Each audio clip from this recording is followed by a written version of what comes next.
क्या आपको कभी ऐसा महसूस हुआ है कि जीवन में सब कुछ उलझता जा रहा है?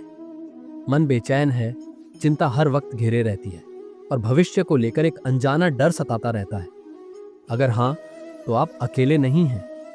आज की दुनिया में हर कोई किसी न किसी रूप में चिंता और अवसाद से जूझ रहा है।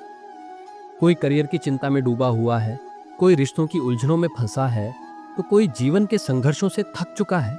लेकिन क्या इसका कोई हल है?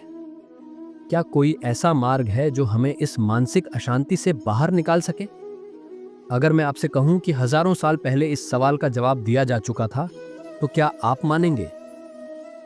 हाँ, श्री कृष्ण ने गीता में हर उस सवाल का जवाब दिया है जो आज भी हमें परेशान करता है।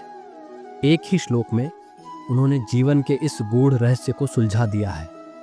उन्होंने अर्जुन से कहा था, मात्रा स्पर्शास्तु कौन्तेय शीतोष्ण सुख दुःखदाः आगमा पाइनो नित्यास्तान स्थितिक्षस्व भारत। वट्स इसका अर्थ बहुत सरल है। सुख दुख, सर्दी गर्मी, लाभ हानि, ये सब क्षणिक है। ये आते जाते रहते हैं, इसीलिए इन्हें सहन करना सीखो। बस यही मंत्र है जो हमें चिंता और अवसाद से मुक्त कर सकता है। कभी आपने सोचा है कि डिप्रेशन और चिंता आखिर होती क्यों है? इसका सबसे बड़ा कारण यह है कि हम परिस्थितियों को अपने मन पर हावी होने देते हैं। जब चीजें हमारे मन मुताबिक नहीं होती तो हम परेशान हो जाते हैं। अगर कोई हमें बुरा कह दे तो हम दुखी हो जाते हैं। अगर कोई हमारी तारीफ कर दे तो हम खुश हो जाते हैं। अगर कोई लक्ष्य पूरा नहीं होता तो हमें लगता है कि हम असफल हो गए। लेकिन कृष्ण हमें यह समझाना चाहते हैं कि यह सब क्षणिक। जो दुख आज है वह कल नहीं रहेगा। जो सुख आज है वह भी हमेशा नहीं रहेगा। लेकिन हमारी सबसे बड़ी गलती यही होती है कि हम सुख को पकड़ कर रखना चाहते हैं और दुख से दूर भागना चाहते हैं। परंतु यह असंभव है। जिस तरह दिन के बाद रात आती है और रात के बाद फिर दिन निकलता है, उसी तरह जीवन में सुख दुख भी आते जाते रहते हैं। सवाल यह नहीं है कि दुख क्यों आया, सवाल यह है कि हम इसे स्वीकार क्यों नहीं कर पा रहे हैं। क्योंकि जब हम इसे स्वीकार नहीं करते तो हमारा मन और ज्यादा बेचैन होने लगता है। श्री कृष्ण हमें यह नहीं कहते कि जीवन में कोई समस्या नहीं होगी। वे ये भी नहीं कहते कि दुख कभी आएगा ही नहीं, बल्कि वे हमें यह सिखाते हैं कि जब समस्या आए तो हमें उस पर किस तरह प्रतिक्रिया देनी चाहिए। जब हम किसी चीज की बहुत ज्यादा चिंता करने लगते हैं तो हमारा पूरा ध्यान सिर्फ उसी पर केंद्रित हो जाता है। उदाहरण के लिए, अगर कोई परीक्षा की तैयारी कर रहा है और उसे इस बात की चिंता सताने लगती है कि अगर वह फेल हो गया तो क्या होगा, तो उसकी पूरी ऊर्जा डर में ही बर्बाद हो जाती है। लेकिन अगर वह केवल अपनी पढ़ाई पर ध्यान दे और परिणाम की चिंता छोड़ दे, तो न केवल उसका तनाव कम होगा, बल्कि उसके अच्छे अंक आने की संभावना भी बढ़ जाएगी। यही संदेश श्री कृष्ण ने अर्जुन को दिया था, कर्मण्येवाधिकारस्ते मा फलेषु कदाचन। अर्थात तुम्हारा अधिकार केवल कर्म करने में है, फल की चिंता मत करो।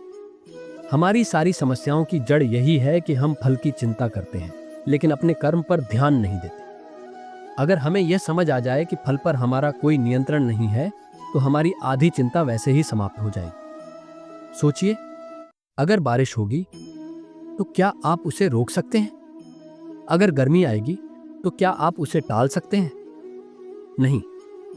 तो फिर हम जीवन की उन परिस्थितियों से लड़ने की कोशिश क्यों करते हैं जो हमारे नियंत्रण में नहीं है?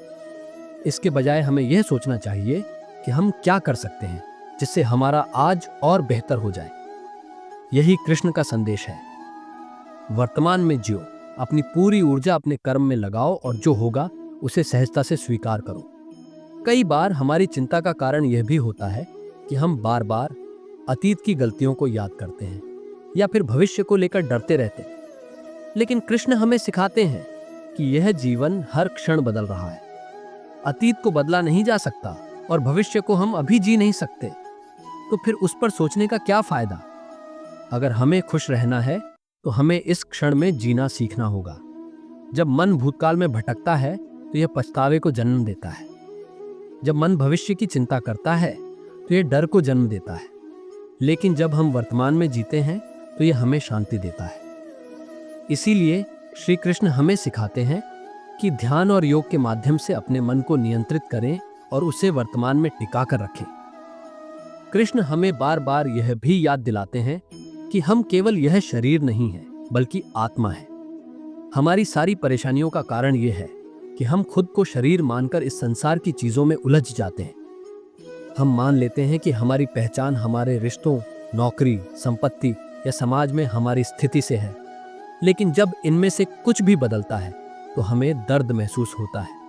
अगर हम इस सत्य को समझ लें कि हमारी असली पहचान आत्मा है, तो कोई भी चीज हमें अंदर से हिला नहीं सकती। यह समझ हमें अडिग बना देती है और जीवन के किसी भी संघर्ष से हमें डर नहीं लगता। जब हम कृष्ण के इन उपदेशों को अपने जीवन में अपनाते हैं तो हमें एहसास होता है कि हर समस्या का समाधान हमारे ही भीतर है। हमें बाहर किसी को दोष देने की जरूरत नहीं है, हमें बस अपनी सोच को बदलने की जरूरत है। और जब यह बदलाव आता है तो जीवन पूरी तरह से बदल जाता है। चिंता धीरे धीरे कम होने लगती है, मन हल्का महसूस करने लगता है और हम सच्चे आनंद का अनुभव करने लगते हैं।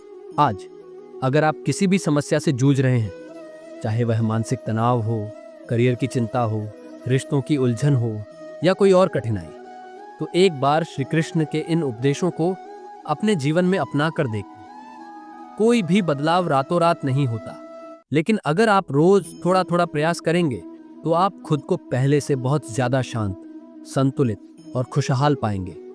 क्योंकि गीता के ज्ञान में ही वह शक्ति है जो जीवन को संवार सकती है। इसलिए जो लोग अब तक इसे नहीं समझ पाए हैं, उनके लिए यह वीडियो जरूर शेयर करें ताकि वे भी इस अनमोल ज्ञान का लाभ उठा सकें।